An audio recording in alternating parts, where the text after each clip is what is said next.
My name is Evelyn Parker. I'm 66 years old, and my own daughter accidentally sent me a voice message that was meant for her husband. What I heard about myself in that audio made me leave the very next morning with a plan she would never see coming. Daniel, I can't take having my mother in this house anymore. I heard my daughter Lauren's voice with a coldness that froze my blood. She's a nuisance. She gets into everything. And on top of that, we're already spending so much money on her. I've been looking into some cheap places. I found one that only costs $800 a month. In that moment, I felt as if the floor had opened up beneath my feet. This was the same daughter for whom I had worked day and night cleaning other people's houses. The same one for whom I paid for college by selling even my jewelry. The same one who cried in my arms when Daniel left her at the altar the first time. And I spent my last savings to convince him to come back. But the audio continued, and what came next was even worse. Also, I've already checked the house papers. It's in her name, but I found a way to transfer it to our name without her realizing. My cousin Carla, who works at the county clerk's office, is going to help me. My hands were shaking so much I almost dropped the phone. My own daughter was planning to steal my house, the only thing of value I had in this world. The house I built brick by brick with the sweat of my hands, working 12 hours a day for 30 years. But what hurt the most was hearing her laugh at the end of the message. In a month, Mom will be in the home and will own everything. We can finally live in peace without that bitter old woman controlling us. If you have ever felt the most profound betrayal from someone you love, you'll know exactly what I felt at that moment. But what my daughter Lauren didn't know is that her mother isn't as naive as she thinks. And after 66 years in this world, I've learned that sometimes the only way to defend yourself is with the same cunning that's used against you. I couldn't sleep a minute that night. At dawn, I got up with a determination I hadn't felt in years. I put on my most elegant crimson suit, gathered all my important documents, and left the house with a smile on my lips and a plan that would change everything forever. To understand why what I heard hurt so much, I need to tell you how I became the woman I am today, and how my relationship with Lauren became the most important thing in my life. I grew up in a family where love was measured by the sacrifices you made for others. My mother, may she rest in peace, worked as a seamstress from 5 o'clock in the morning until 10 at night to support me and my 3 siblings. We never had much money, but we always had love, respect, and strong values. Evelyn, my mother would say to me while teaching me to sew, in this life, the only thing that matters is family. And for family, you give everything to the last drop of blood. When I got pregnant with Lauren at 18, her father disappeared as if by magic. One night, he was there promising we were going to get married, and the next morning, he was gone. His parents slammed the door in my face when I went to look for him, telling me their son wasn't going to ruin his future for some random girl. That's when my mother showed me what she was made of. That child is going to have everything we couldn't, she told me, hugging me and drying my tears. We'll raise her together so she can be a good woman. My mother sold her only 2 gold bracelets, the only jewelry she had, to buy me everything I needed for the baby. When Lauren was born, it was as if an angel had been born. She was the most beautiful baby I had ever seen, with her big eyes and a smile that lit up the whole room. My mother and I took turns caring for her while I worked. I started cleaning houses at 19, earning barely $20 a day, but every cent I earned was for her. I vividly remember the first day I took Lauren to kindergarten. We walked because we didn't have money for the bus, but she wore her uniform perfectly ironed and her shoes shined. The other mothers arrived in fancy cars, dressed in expensive clothes, and I felt small in my patched-up dress and with my calloused hands. But when Lauren kissed me on the cheek and said, "Thank you, Mom, you're the best in the world," I knew it was all worth it. The years passed and my routine was always the same. Wake up at 4 o'clock in the morning, prepare breakfast for Lauren, take her to school, work cleaning 3 different houses until 6 o'clock in the evening, pick her up, help her with homework, and put her to bed with a story. On weekends, I did laundry to earn extra money, all so she could have a better life than mine. My mother passed away when Lauren was 8, but before she left, she made me a promise I will never forget. "Evelyn, that child is your greatest treasure. Give her an education, give her love, and she will take care of you when you're old. Our family's blood is good. She won't fail you." Those words gave me the strength to keep going. even when the days were so hard that I wanted to give up. When Lauren turned 15, I worked extra days for 6 months to give her the party she deserved. I spent $3,500 on that celebration money I had been saving to fix our leaky roof. But seeing the look on her face that night, watching her shine in her golden dress as she danced, was priceless. "Mom, I don't know how you give me so much when you have almost nothing," she told me that night while hugging me. "When I grow up, I'm going to give all this back to you, multiplied by 1,000. Throughout high school, Lauren was an exemplary student. She had the best grades in her class, participated in school plays, and all the teachers told me she had a brilliant future ahead of her. But keeping up with those studies wasn't cheap. Books, uniforms, field trips, it all cost money I didn't have. I started cleaning a fourth house on Sundays, my only day off, just to be able to pay for it all. When it was time to enroll her in college, the cost was $15,000 a year. I was only earning $400 a month cleaning houses. I did the math, and it was impossible. But a mother does the impossible for her children. I took out a loan using my house as collateral. I sold the only engagement ring her father had given me before he left, and I even sold my mother's sewing machine. My daughter. I told Lauren the day I took her to enroll, "I couldn't go to college, but you are going to be a professional. You'll have a degree, you'll work in an office with air conditioning, and you'll never have to clean other people's houses like your mother." That day, I cried with happiness watching my daughter sign the enrollment papers for her business administration degree. For all 4 years of college, I continued to work like crazy to pay for all her expenses. Lauren needed money for books, for projects, to go out with her friends, for appropriate clothes for presentations. I gave her everything, even if it meant I had to eat beans and tortillas for a whole week to save money. When she graduated, it was the proudest day of my life. Seeing my daughter walk onto the stage in her cap and gown, hearing them call her name, and the ovation from the crowd was as if all my sacrifices had been worth it. After the ceremony, she hugged me, crying, and said, "Mom, this is as much yours as it is mine. I would never have made it here without you. I promise you that now that I'm a professional, you will never have to suffer again."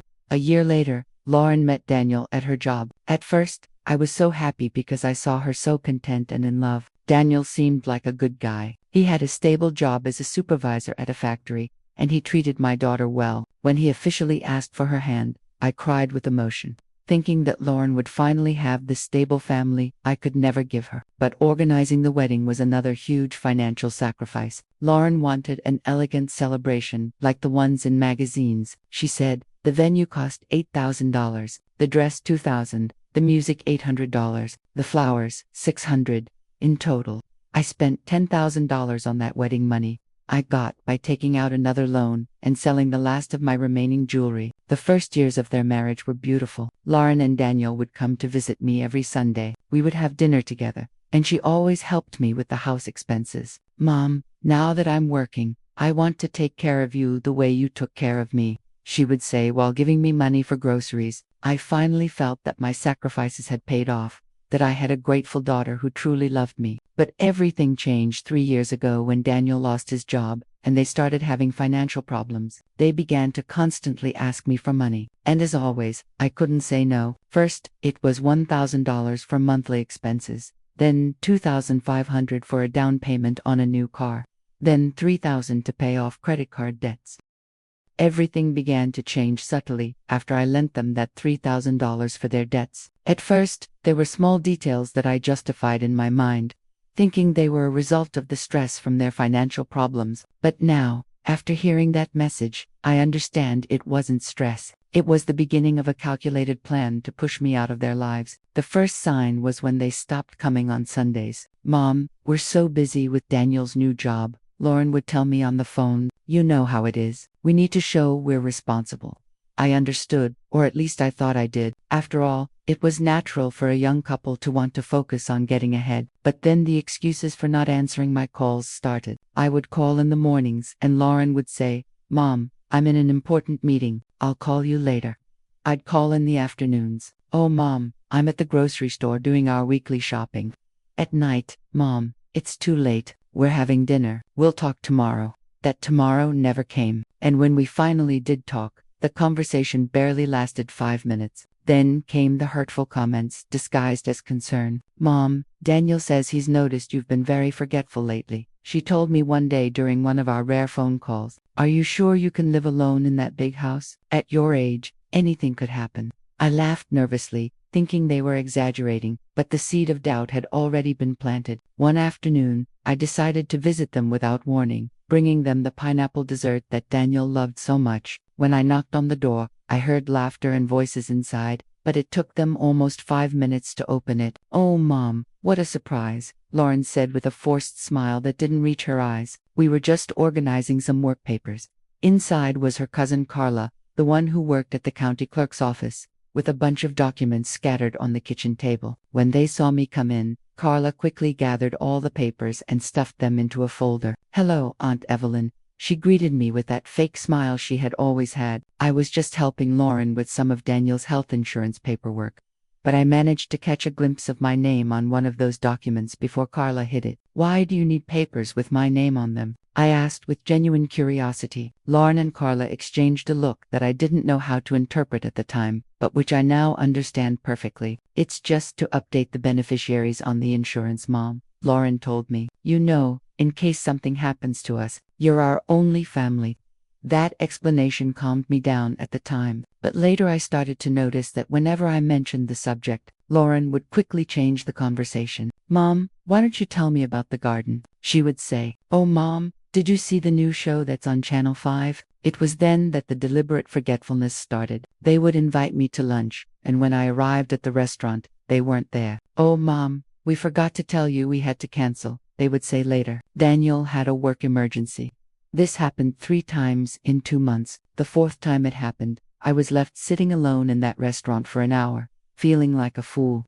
While other families all around me enjoyed their meals together, they also started excluding me from important family events. I found out by chance, talking to my neighbor Mrs. Rose Thompson, that they had had a barbecue to celebrate Daniel's birthday. How strange you weren't there, Evelyn, Mrs. Rose told me. I saw them buying meat for like 20 people at the supermarket. When I asked Lauren why I hadn't been invited, she said, "Oh, Mom, it was a very informal thing. We didn't want to bother you." But the straw that broke the camel's back was when they decided to move into my house temporarily. Mom, they're going to paint our apartment and we need to stay with you for about a month, Lauren told me. Besides, this way we can spend more time together. Don't you think it's perfect? I was happy to have them close again. I thought we would finally regain the closeness we had lost. However, from the very first day they arrived, things became different in my own house. Daniel started complaining about everything, that my TV was too old, that the internet was too slow,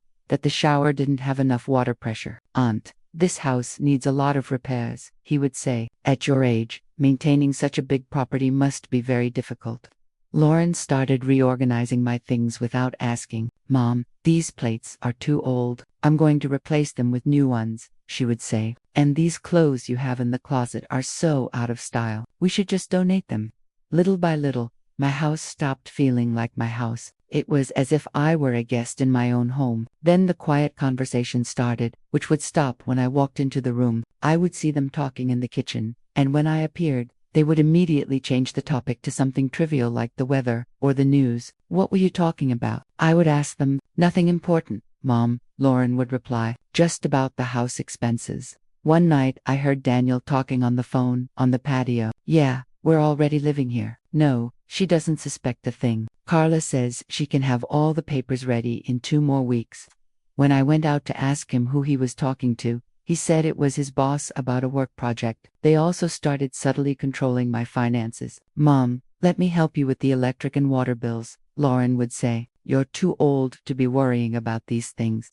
At first, I thought it was a kind gesture, but then I realized she was going through all my bank statements. Mom, why do you need so much cash? She would ask me when she saw I had withdrawn $200 for my personal expenses. The most painful thing was seeing how they talked about me when they thought I wasn't listening. One afternoon, I was trimming the plants in the garden when I heard Daniel tell someone on the phone, "My mother-in-law is getting harder to handle. She's becoming very stubborn with age." Lauren laughed in the background and added, "It's true. Lately, she forgets things and gets very difficult when we try to help her." But what really made me open my eyes was when they started making comments about my mental health in front of other people. My friend of many years, Leticia Alvarez, came to visit, and Lauren told her, "Oh, Letitia, my mom has been so confused lately. Yesterday she wanted to go for a walk at 10 at night because she thought it was morning." That was a complete lie. I had never done such a thing. But I saw how Letitia looked at me with pity and concern. "Oh, Evelyn, it's a good thing you have Lauren to take care of you," she said. In that moment, I felt a deep anger, but also an immense sadness, realizing that my own daughter was creating a false narrative about my mental state. Strange visitors started arriving at my house, doctors who were supposedly there to check my blood pressure, social workers who wanted to evaluate my living conditions, and even a man who introduced himself as a geriatric care specialist. They all came when Lauren scheduled them, but they never asked me if I wanted those visits. During one of those evaluations, I heard the doctor talking with Lauren in the living room. "Ma'am, your mother seems to be physically fine, but I'm going to note in the report that she shows signs of mild age-related confusion." I was listening from the kitchen, completely lucid and aware, while this man wrote lies about my mental state. The tension in the house became unbearable. Every day, I felt more pressure, more control over my life, more hurtful comments, disguised as care. "Mom, you shouldn't drive anymore," Daniel told me one day. "At your age, it's too dangerous." "Mom, it's better if you don't go shopping alone anymore," Lauren added. "We can do it for you." Little by little, they were taking away my independence, my autonomy, my dignity, and the most painful part was that they did it with a smile on their faces, telling me that it was all for my own good, that they loved me so much and only wanted to take care of me. The moment that changed everything forever came that Tuesday afternoon when my world fell apart with the simple technological error that revealed the cruelest truth I had experienced in my 66 years. That day had been particularly difficult. Lauren and Daniel had left early saying they were going to take care of some work matters, but I knew something was wrong. I had seen them talking in whispers all morning, and when I asked what was going on, they responded with those fake smiles I had already learned to recognize. "It's nothing, Mom," Lauren would say, "just boring stuff about Daniel's job." I was left alone in the house, feeling that pressure in my chest that had been growing for the past few weeks. The house that used to be my refuge now felt like a prison. Everything had changed since they had come to stay temporarily.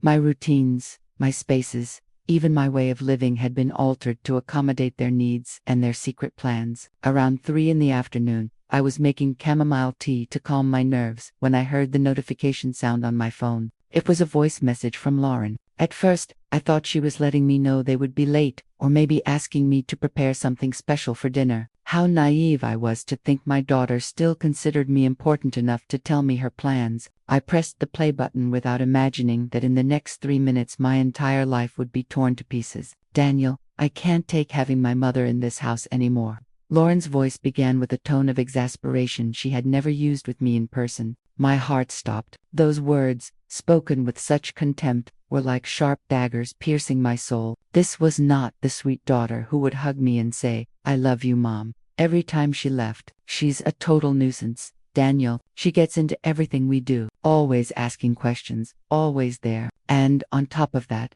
we're already spending so much money on her." I've been looking into some cheap places. I found one on the outskirts that only costs $800 a month. With what we save, we can finally remodel the kitchen we want so badly, and even get new furniture for the living room. Every word was like a physical blow. My own daughter, the child to whom I had dedicated my entire life, was talking about me as if I were a piece of old furniture that needed to be discarded. The $800 the home would cost was exactly what I had been giving them every month for their personal expenses. Money that came from my pension and my small savings. But the audio continued, and what came next completely destroyed me. "Also, I've already checked all the house papers. It's in her name, but Carla already explained how we can transfer it to our name without her realizing. It's going to be about $500 in bribes and fees, but it's worth it. My cousin already has experience with these kinds of arrangements."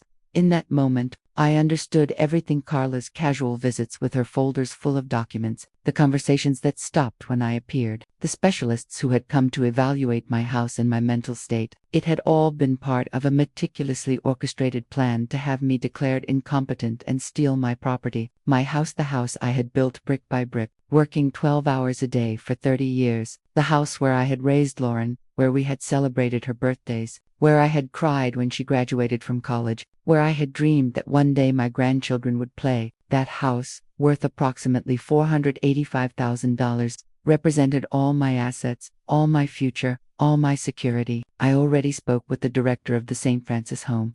Lauren's voice continued with a coldness that chilled me to the bone. I explained the situation. I told him that my mother has early-stage dementia and that it's dangerous for her to live alone. He was very understanding. He says they see cases like this all the time. I've already signed all the preliminary admission papers. My legs trembled so much, I had to sit on the kitchen floor. My own daughter had lied to a stranger about my mental state. She had signed papers to have me institutionalized without my consent.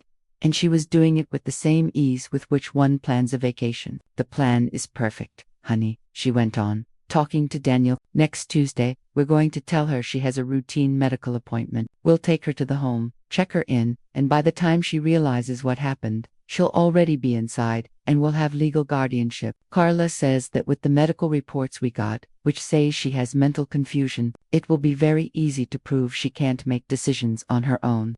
Those fake medical reports they had fabricated with the help of corrupt doctors, those evaluations I had allowed, thinking they were for my health, it had all been a farce to build a file that would justify taking away my freedom and my rights. Daniel could be heard in the background laughing and adding comments that I couldn't understand clearly.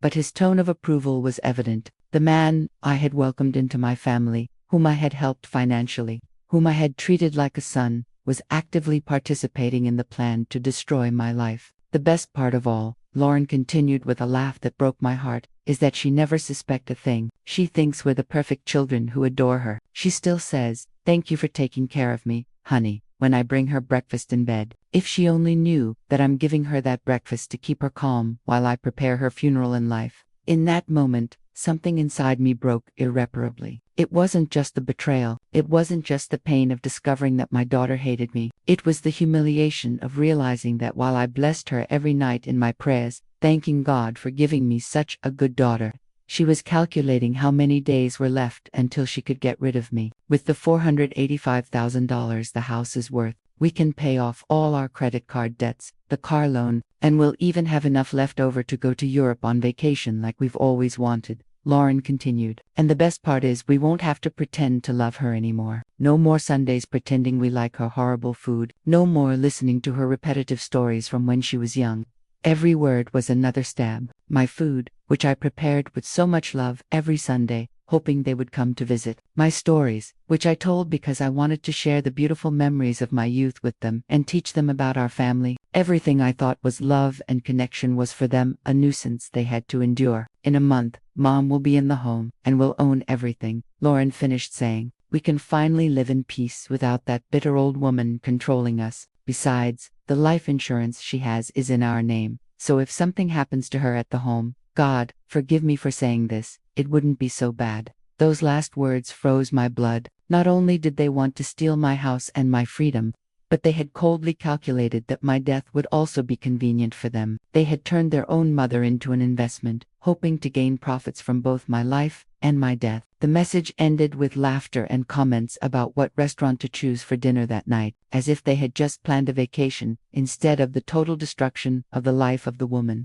who had loved them more than anything in the world. I stayed seated on my kitchen floor for I don't know how long, with the phone still in my hand, replaying the message over and over, hoping I had heard wrong, hoping it was a nightmare I was going to wake up from. But every time I listened, the reality became more raw, more painful, more definitive. That night, I couldn't eat, I couldn't sleep, I couldn't do anything but walk around my house looking at every object, every photograph, every memory I had built, thinking that one day I would lovingly pass it on to my daughter. Now I knew that all of it was going to be stolen, sold, or thrown in the trash without any respect for the memories it represented. But as I walked through my house in the dark of that morning, something began to change inside me. The sadness and pain started to transform into something I hadn't felt in a long time: pure, cold determination. My daughter thought I was a naive old woman who was easy to manipulate, but she had completely underestimated the woman who had raised her. At dawn, I got up with a mental clarity I hadn't had in months. I put on my most elegant crimson suit, the same one I had worn to Lauren's college graduation. I put on my makeup carefully, styled my hair neatly, and wore the pearl earrings my mother had left me. I wanted to look like the strong, dignified woman. I was not the vulnerable victim they thought I was. Before I left, I wrote a note and left it on the kitchen table. Left early to take care of some personal matters. Will be back in the afternoon. Love, Mom.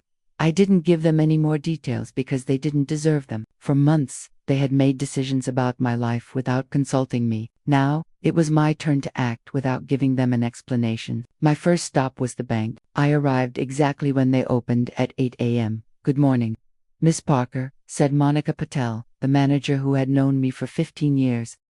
How can we help you today? Monica, I need to review all the transactions in my account for the last 6 months. And I want to change all my beneficiaries, I told her with a firmness that surprised her. I also need you to tell me if anyone has tried to access information about my accounts without my authorization. Monica frowned as she reviewed my file on the computer. Ms. Parker, there have been several inquiries about your account made by your daughter, Lauren. She presented a letter signed by you authorizing her to review your bank statements to help you with your finances. My blood boiled. Monica, I never signed that letter. Can you show me that document? When I saw the supposed authorization, I immediately recognized that the signature had been forged. It was similar to mine, but I had never written my name with that slant. This is a forgery, I told her, showing her my ID so she could compare the signatures. My daughter has been fraudulently accessing my bank information. I need you to immediately cancel any authorization she has and put a security alert on my account. Monica turned pale as she realized the seriousness of the situation. Ms. Parker, this is very serious. We are going to cancel all unauthorized access immediately, and I recommend that you file a fraud report. That's exactly what I'm going to do, I replied. But first, I need to protect my assets. I want to transfer all my funds to a new account that only I can manage, and I want to change the beneficiary of my life insurance.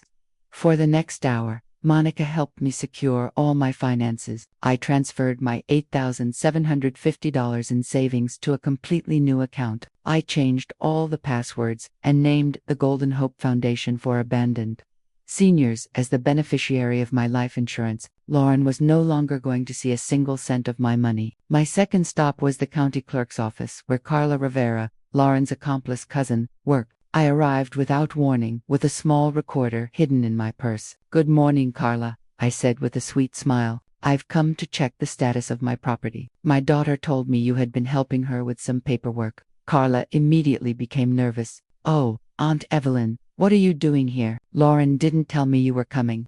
Her hands trembled as she tried to quickly close some documents she had on her desk. Don't worry, Carla, I said, maintaining my calm tone. I just want to better understand this insurance paperwork my daughter is doing. Could you explain exactly what documents you need with my name on them? Carla started to sweat. Well, Aunt, it's just routine updates for the registry, she stammered, her voice cracking when she realized I knew more than I was letting on. Carla, I said, leaning forward, I know exactly what you and my daughter have been planning. I know about the fake documents. I know about the plan to take my house. And I know you've been helping her forge papers using your position here.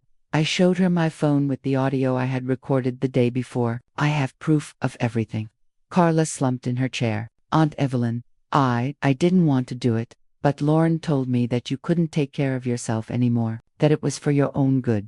It was for money. Carla, don't pretend it was for my own good, I told her firmly. Now, you have two options. Either you help me reverse everything you've done, or I go straight to your boss and show them the evidence that you've been forging official documents. Carla started to cry. Please, Aunt, I can't lose my job. I have 3 kids to support. Between tears, she explained the entire process to me, how they had forged my signature on several documents, how they had created fake medical reports, and how they planned to use all that to have me declared incompetent and transfer my property. All right, Carla, I said after she had confessed everything. You're going to help me fix this, and then you're going to look for another job. But if you help me now, I won't press criminal charges against you. Over the next 2 hours, Carla helped me invalidate all the fraudulent documents they had created. She also gave me copies of everything as evidence, including the fake medical reports and the property transfer documents they had prepared. My third stop was with attorney David Harper, the most respected lawyer in the city. Attorney Harper, I said, showing him all the evidence I had collected. I need your help to stop a fraud and protect my rights.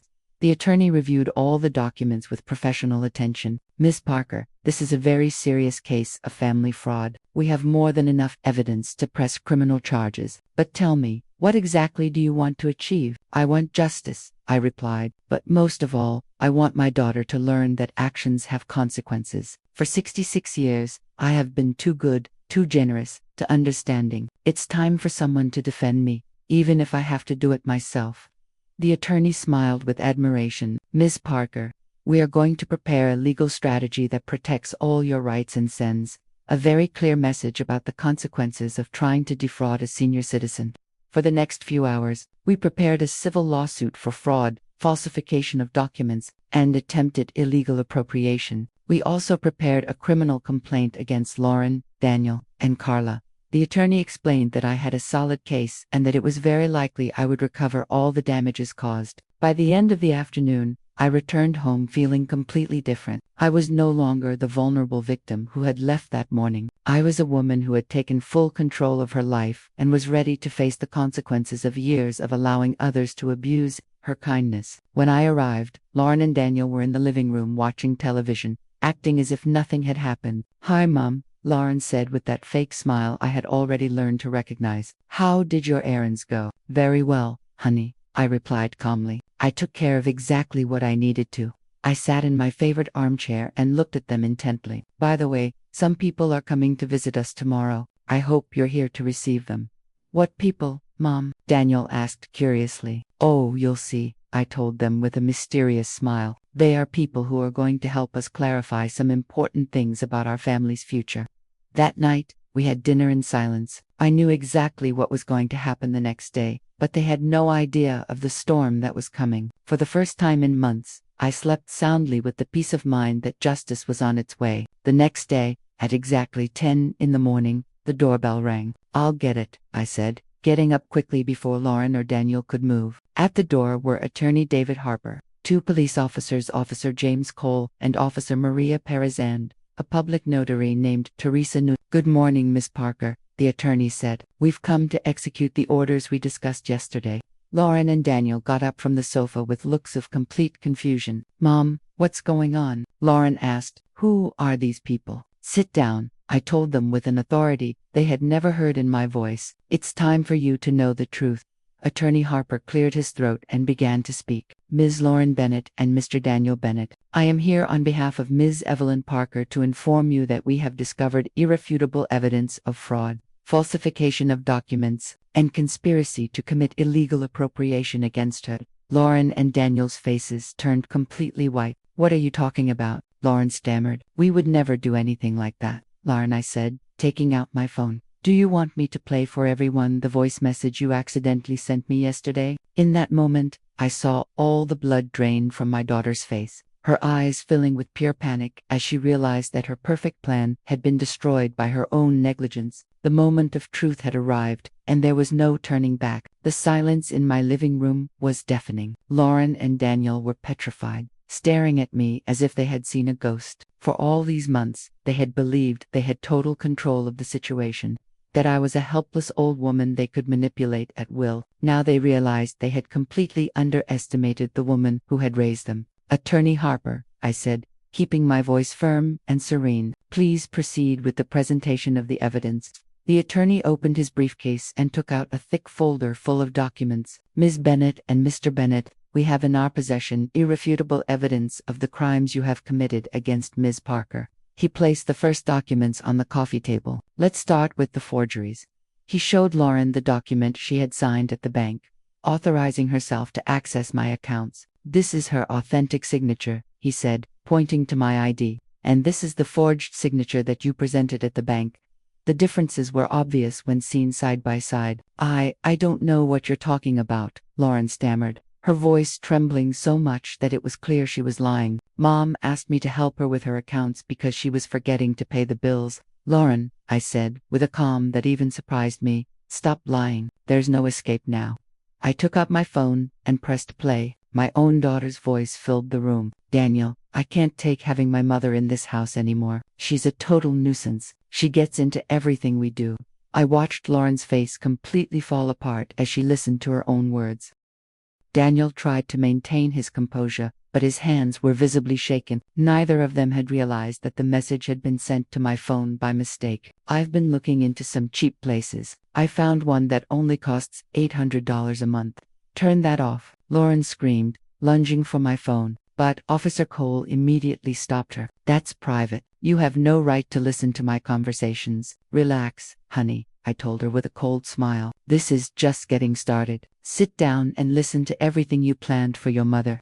The audio continued to play. Carla already explained how we can transfer the house to our name without her realizing. It's going to be about $500 in bribes and fees, but it's worth it. Daniel stood up abruptly. This is a setup, he said, pointing at the attorney. You're manipulating her to accuse us of things we didn't do.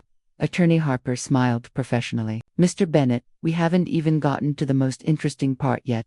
He took another document from the folder. This is the complete and signed confession of Carla Rivera, cousin of Ms. Lauren Bennett, who works at the county clerk's office. My eyes met Lauren's, and I saw her realize that Carla had betrayed her. In this confession, the attorney continued, Carla details exactly how you pressured her to forge official documents, how you created fraudulent medical reports, and how you planned to use these documents to declare Ms. Parker mentally incompetent.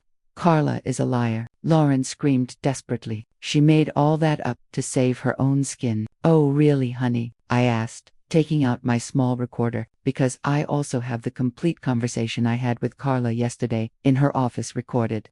I pressed play, and Carla's voice, confessing everything in tears, filled the room. Lauren told me that you couldn't take care of yourself anymore. She showed me how to forge your signature. She promised me she would pay me $2,000 once she had the house. Daniel sank into the sofa with his hands on his head. This is a nightmare, he mumbled. Everything got out of control.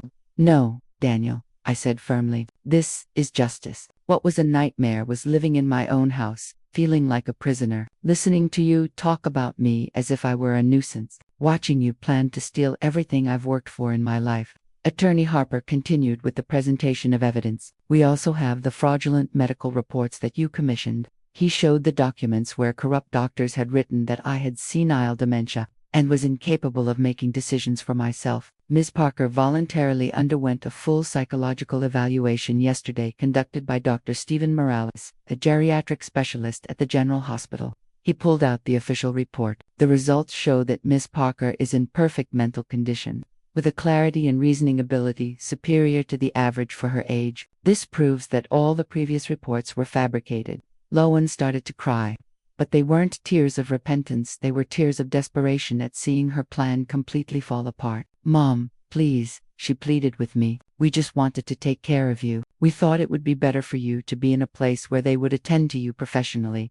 Take care of me, I asked with a bitter laugh. By stealing my house, lying about my mental health, and planning to institutionalize me against my will. I stood up and walked toward her. Honey, in that message, you also said you hoped I would die soon so you could collect my life insurance. I never said that, Lauren screamed. I replayed that specific part of the audio. Besides, the life insurance she has is in our name. So if something happens to her at the home, God forgive me for saying this, it wouldn't be so bad. The silence that followed was devastating. Even the police officers exchanged looks of disgust upon hearing a daughter talk about her mother's death as a financial opportunity. But there's more, the attorney said, taking out another folder. We also discovered that for the last 6 months, Ms. Lauren has been withdrawing money from her mother's accounts without authorization, using fraudulently obtained information. He showed the bank statements where withdrawals ranging from $500 to $1,500 were seen, all made by Lauren. In total, they have stolen $8,750 from Ms. Parker's accounts. That money was for house expenses, Daniel protested. We were paying for food and utilities. That's a lie, I replied. I was still paying all my house bills with my pension. That money you stole was for your personal whims. I saw you buying expensive clothes, going to fancy restaurants, while you told me we had to save because times were tough. The attorney continued to expose every detail of their criminal plan. We also have evidence that you contacted the director of the St. Francis home and paid a $1,200 registration fee to secure a spot for Ms. Parker, all without her knowledge or consent. He showed the payment receipt and the admission documents they had signed behind my back. You planned to take her this coming Tuesday. telling her it was a routine medical appointment. It was for your own good, Mom. Lauren insisted desperately. You were getting so forgetful. Sometimes you got confused. Enough with the lies. I finally exploded, losing the composure I had maintained throughout the confrontation. I have never been confused. You invented those stories to justify your plan. I still manage my own finances, cook my own food, take care of my own house, and even help you financially when you ask me. I addressed Lauren directly, looking her in the eyes. You know what hurts the most, honey? It's not that you wanted to steal my house. It's not that you planned to institutionalize me against my will. What hurts the most is that for all these months, while I hugged you and told you how much I loved you, you were calculating how much money you were going to make from my death. Lauren completely broke down and began to cry hysterically. I'm sorry, Mom. I'm so sorry. We were desperate for money. We had so many debts. We didn't know what to do. Desperation doesn't justify betrayal, I told her firmly. If you needed money, you could have asked me honestly. My entire life, I have given you everything I have. But instead of trusting my love, you decided to steal from me and destroy me. Officer Maria Perez approached with handcuffs in her hand. Miss Parker, do you wish to proceed with the arrests? I looked at my daughter, who was crying inconsolably, and for a moment, I felt a pang of maternal pain. But then I remembered her words in the audio. Her coldness in planning my destruction. Her laughter when talking about my death. Yes, officer, I replied in a firm voice. Proceed with the arrests.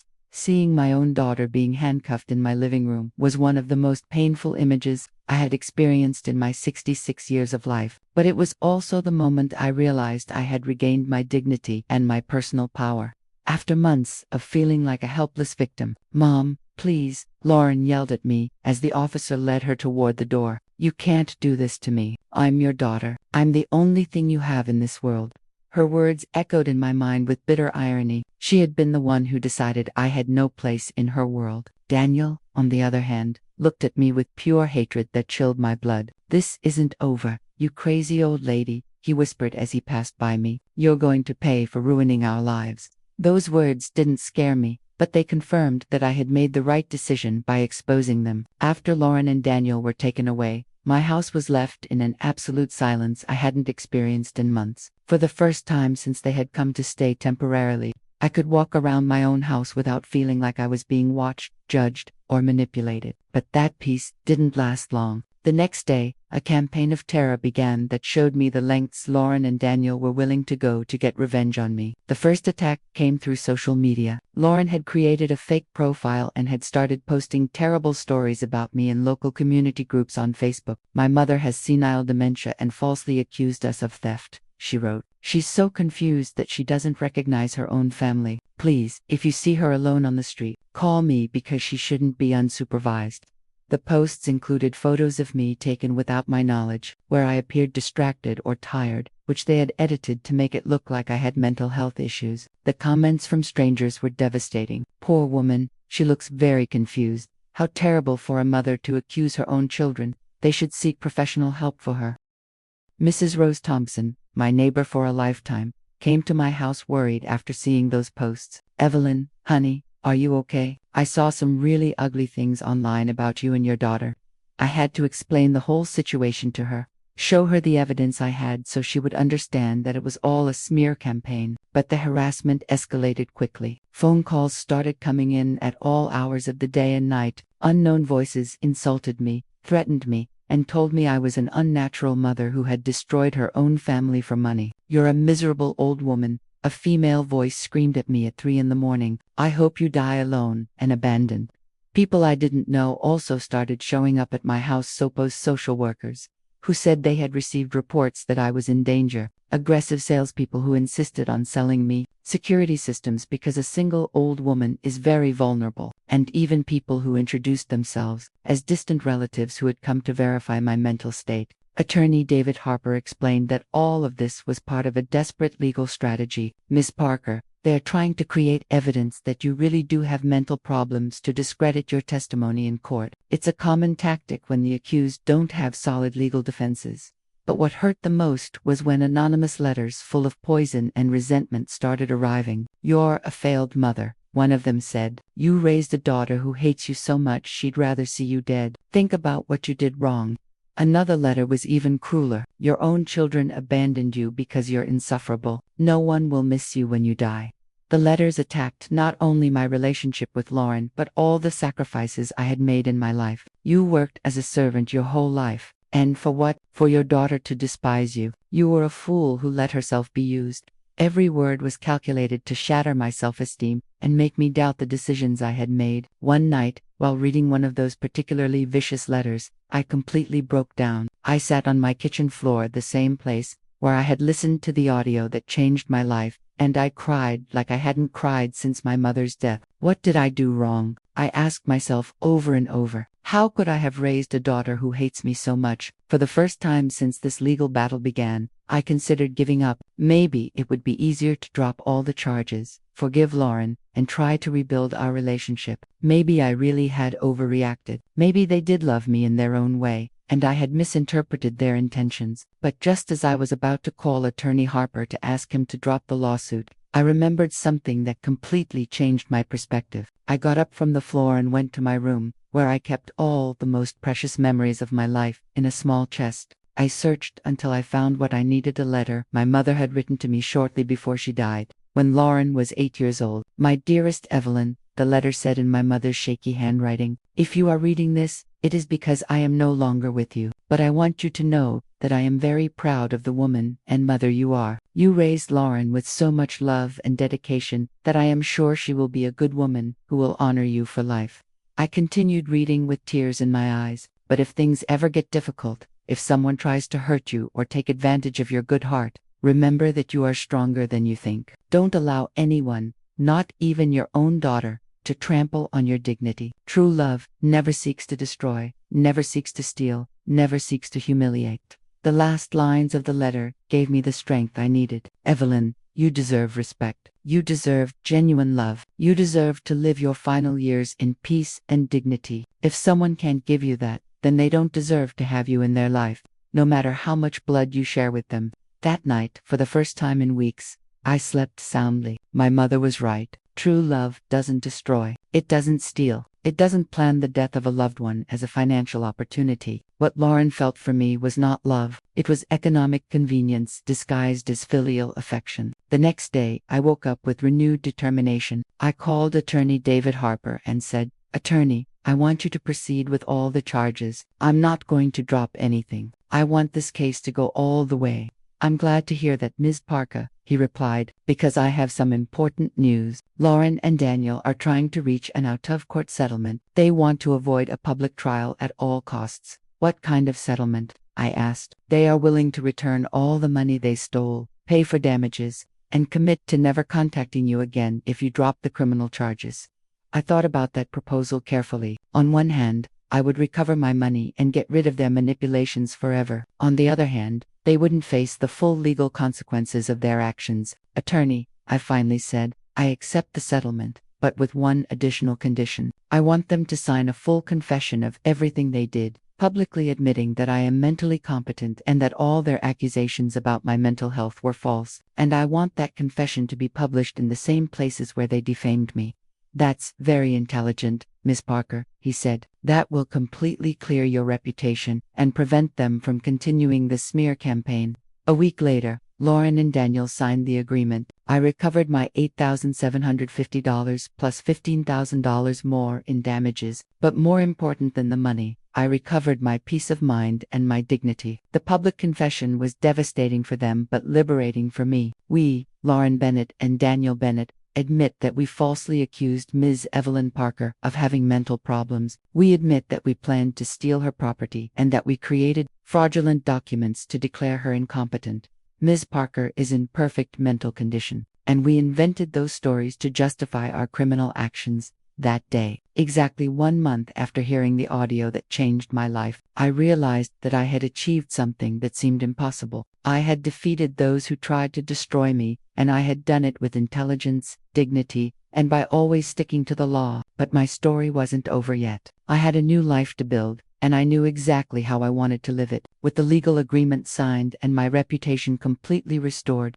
the time came to make the most important decisions of my new life. I was no longer the naive Evelyn who had allowed her kindness to be abused for decades. I was a 66-year-old woman who had learned that true strength doesn't come from enduring abuse, but from defending yourself with intelligence and dignity. The first action I took was to completely change my will. I summoned Attorney Harper to my house and dictated my new final wishes. Attorney, I want all my assets, including this house and all my savings, to be donated to the Golden Hope Foundation, which helps senior citizens abandoned by their families. Are you completely sure about this decision, Miss Parker? He asked. It's a considerable estate, approximately $490,000, including the house, your savings, and the compensations you received. Completely sure, I replied firmly. I want that money to help people who truly need it, not ungrateful children who see their parents as a financial investment. I also stipulated that if Lauren tried to contest the will, she would automatically lose any right to receive even a penny. My second decision was to move. I no longer wanted to live in the house where I had been betrayed, where I had heard my own daughter plan my destruction. Attorney, I want to sell this property and buy something smaller, more in line with my current needs. In 3 weeks, I found the perfect place, a beautiful apartment in a residential complex for active seniors with gardens, recreation areas, and a community of people my age who valued independence and dignity. The apartment cost me $85,000, and with the $95,000 I had left from the sale, plus the legal compensations, I had enough money to live comfortably for the rest of my life. But my most satisfying revenge was completely legal and absolutely devastating for Lauren and Daniel. It turned out that during my investigation with the attorney, we discovered that they had lied on their tax returns for the past 3 years. They had reported much lower incomes than their real ones, to pay less in taxes. But at the same time, they had been living a lifestyle that didn't match those reported incomes. Ms. Parker, the attorney told me with a smile, I have information that might interest the IRS.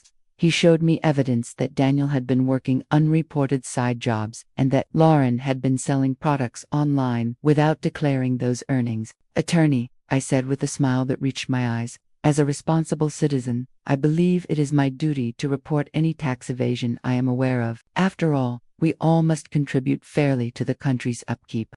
A week later, the IRS initiated a full audit of Daniel and Lauren. They discovered that they owed $22,000 in back taxes, plus penalties and interest that brought the total debt to $35,000. But since they didn't have that money available, they had to sell their car, pawn their jewelry, and take out high-interest loans to avoid going to jail for tax evasion. My third revenge was professional. During the investigation, we also discovered that Carla Rivera, the cousin who worked at the county clerk's office, hadn't been the only public employee involved in the fraud. There was an entire network of corruption that facilitated these kinds of thefts against seniors. With the help of Attorney Harper, we turned over all the information to the appropriate authorities. The investigation resulted in the dismissal of 6 public employees, including Carla, and the discovery of at least 12 similar cases to mine, where they had stolen properties from seniors using fake documents. When the scandal became public in the local newspapers, Lauren and Daniel became the perfect example of unnatural children who abused their elderly parent. Their names and photographs appeared on the front page with headlines like "Family Betrayal That Shocked the City" and "Couple Planned to Steal 66-Year-Old Mother's Home." But my most intelligent revenge was social. It turned out that Lauren worked at a prestigious company where personal reputation was essential for professional growth. When her boss found out about the scandal through the newspapers,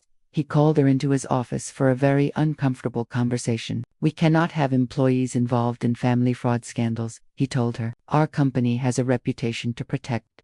Although he didn't fire her immediately, he demoted her to a less important position and made it very clear that she would have no opportunities for promotion in the near future. Daniel also faced consequences at his job. His supervisor, upon learning that he had participated in a plan to defraud his mother-in-law, told him, "If you are capable of stealing from your own family, how do we know you won't steal from us?" He lost all opportunities to get the promotion he was hoping for. But what satisfied me the most was seeing how their own friends and family rejected them. Daniel's sister refused to speak to him after finding out what they had planned to do to me. "How could you participate in something so cruel against an old woman who had only treated you with love?" she screamed at him during a family confrontation that was witnessed by several neighbors. Lauren's friends also gradually abandoned her. The mothers in her social circle didn't want to associate with someone who had so cruelly betrayed her own mother. If she's capable of doing that to the woman who gave birth to her, What won't she be capable of doing to us? They would comment among themselves. Even at the supermarket and pharmacy, where they had known them for years, people would point and whisper behind their backs.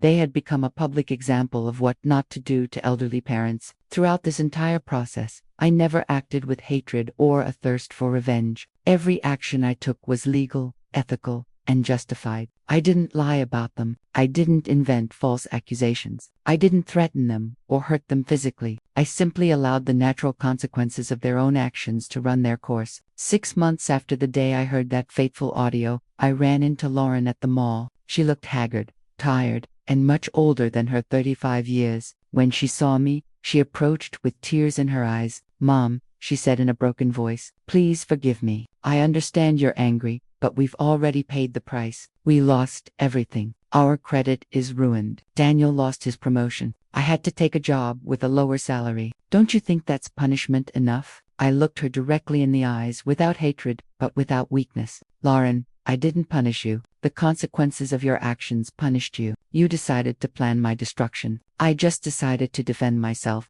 But we're family," she pleaded. "Blood is blood, Mom. You can't abandon your only daughter. Blood doesn't give you the right to mistreat, steal from, or plan someone's death." I replied calmly, "For 35 years, I was your unconditional mother. For 3 months, you were my calculating executioner. You can't ask me to forget that just because you're now facing the consequences." "So, you're not going to forgive me?" she asked, crying. "I already forgave you, Lauren," I told her honestly. "Forgiving you was necessary for my own peace of mind. But forgiving doesn't mean forgetting or allowing you to hurt me again. Forgiving doesn't mean pretending nothing happened. Forgiving doesn't mean giving you another chance to destroy my life." I left her crying in that mall and walked away toward my new apartment, where my new life awaited me, a life where I was no longer anyone's victim, where I no longer had to pretend that abuse was love, where I no longer had to sacrifice my dignity to maintain toxic relationships. For the first time in decades, I was completely free. A year after that encounter at the mall, my life had taken a path I never imagined possible. At 67 years old, I woke up that spring morning in my beautiful apartment with the sun filtering through the white curtains that I had chosen myself without anyone telling me they were too expensive or unnecessary. I made my coffee in the small but perfect kitchen for my needs, and sat on my balcony to contemplate the gardens of the residential complex. In the distance, I could see other residents doing their morning exercises, tending to plants, or simply enjoying the tranquility. We were all seniors who had decided to live our final years with dignity and independence. "Good morning, Evelyn," greeted my neighbor, Helen Brooks, a 72-year-old woman who had become my best friend. "Ready for our dance class today?" I smiled, remembering how I had started taking dance classes at 67, something I never thought I would do. "More than ready, Helen. These old bones still have a lot to give." During this year, I had discovered a version of myself that had been dormant for decades. Without the constant pressure to please Lauren, without the stress of walking on eggshells in my own house, I had blossomed like a flower that finally received sunlight. I had enrolled in painting classes and discovered that I had a natural talent for landscapes. My paintings now decorated the walls of my apartment, and I had even sold some at the local art fair. Ms. Parker, the fair organizer, had told me, "Your paintings convey a peace and wisdom that touch people's hearts." I had also joined the volunteer group at the Golden Hope Foundation, the same organization that would be the beneficiary of my inheritance. I worked 3 days a week helping other seniors who had been abandoned or mistreated by their families. Evelyn Carmen Diaz, an 81-year-old woman who had come to the foundation after her children had evicted her from her house, told me, "You understand our pain because you lived it firsthand." At the foundation, I had become a kind of unofficial counselor. People who arrived broken and hopeless found in my story an example that it was possible to recover, that it was possible to rebuild a dignified life after the most profound family betrayal. Miss Parker, Robert Jenkins, a 75-year-old man whose children had emptied his bank accounts, told me, "How did you manage to forgive and move on?" I had replied, "Mr. Jenkins, forgiving doesn't mean forgetting or allowing them to hurt us again. Forgiving means freeing our heart from the poison of resentment so we can live in peace. But living in peace also means moving away from those who hurt us, even if they share our blood." My work at the foundation had given me a purpose I never thought I would have at this age. We had managed to help 47 seniors recover money stolen by their families, 23 had managed to reverse fraudulent documents that declared them incompetent, and 15 had found new safe homes after being evicted by their own children. But the most important thing I had discovered was my own self. For 66 years, I had measured my value by how much I could give to others, how much I could sacrifice, how much pain I could endure in silence. Now I understood that my value as a person did not depend on being useful to others, but on being true to myself and respecting my own boundaries. As for Lauren and Daniel, I occasionally received news of them through mutual acquaintances. They had had to move to a smaller, more economical apartment. Daniel had definitely lost his opportunities for promotion and now worked at a lower-paying job. Lauren had to accept an additional part-time job to be able to pay off all their debts. But what I was told most was that their marriage was in crisis. When they no longer had the mother-in-law's house as a backup plan, they started blaming each other for the failure of their plan. Mrs. Rose Thompson, my old neighbor, told me they were constantly fighting over who was to blame for everything being discovered. Interestingly, this didn't give me vengeful satisfaction, but a deep sadness for the decisions they had made. They had destroyed not only their relationship with me but also their own relationship with each other. Greed had been a poison that contaminated everything it touched. 6 months ago, I had received a letter from Lauren. I hadn't opened it immediately. It had taken me 3 days to decide if I wanted to read what she had to say. Finally, I opened it in the presence of Helen, my neighbor, to have emotional support. "Dear Mom," the letter began, "I know I have no right to ask you for anything, but I need you to know that not a day goes by that I don't regret what I did to you. I've been going to therapy, and now I understand that my actions were unforgivable. I'm not writing to ask for your forgiveness or to be back in your life. I just want you to know that I finally understand the harm I caused you."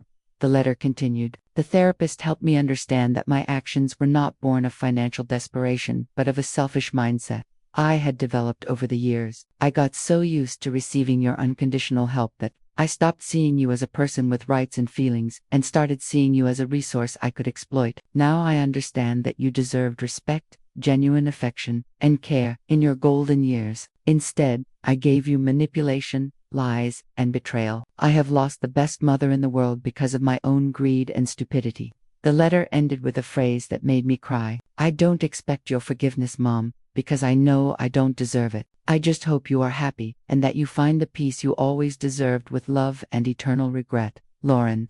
That letter had taken me weeks to process emotionally. On one hand, I was happy to know that Lauren finally understood the magnitude of what she had done. On the other hand, it was already too late to rebuild our relationship. Some wounds, even if they heal, leave scars too deep to allow things to go back to how they were before. I had responded with a brief but honest letter. "Lauren, I accept your apology, and I'm glad to know you're seeking professional help. I forgive you because holding a grudge would harm me, but forgiving doesn't mean forgetting, and it doesn't mean I can trust you again. I wish you the best in your life, but my life is now at peace without you. With affection, but without a way back. Your mother." On the quiet nights in my new home, I often reflected on the lessons this experience had taught me. The most important was that true love never seeks to destroy or appropriate the loved one. True love respects, protects, and seeks the well-being of the other without expecting anything in return. I had also learned that setting boundaries is not cruelty but emotional survival. For decades, I had confused extreme sacrifice with maternal love,